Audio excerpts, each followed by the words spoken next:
শুভ্র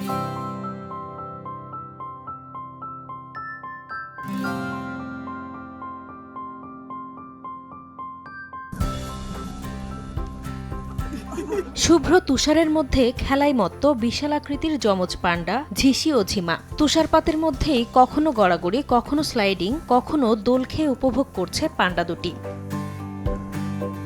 এ দৃশ্য চীনের উত্তর পূর্বাঞ্চলের হেইলংজিয়াং প্রদেশের হারবিন শহরে অবস্থিত একটি চিড়িয়াখানার। বিশেষভাবে তৈরি ওই প্যাভিলিয়নে চিড়িয়াখানা কর্তৃপক্ষ পান্ডাদের জন্য রেখেছে খেলাধুলার নানা সামগ্রী। ঝিসি ও ঝিমার প্রাণচাঞ্চল্য মুগ্ধ করছে দর্শনার্থীদের। এত ঠান্ডার মধ্যে পান্ডাদের এমন খেলাধুলা দেখে একেবারে ভিন্ন অনুভূতি হচ্ছে। এই প্রথম বিশাল আকৃতির পান্ডা দেখেছি, আমি সত্যি খুব খুশি। হার্টের যত্নে বিশ্বসেরা ক্যানোলা তেল এখন বাংলাদেশে। শীতের মৌসুমে হারবিন শহরে তাপমাত্রা -20°C পর্যন্ত নেমে যায়। তা উপেক্ষা করে তুষার উৎসবকে কেন্দ্র করে বিশ্বের বিভিন্ন প্রান্ত থেকে ভিড় করেন পর্যটকরা, ঘুরে বেড়ান বিভিন্ন পর্যটন কেন্দ্রগুলোতেও। নাসরিন রুমি, সময় সংবাদ।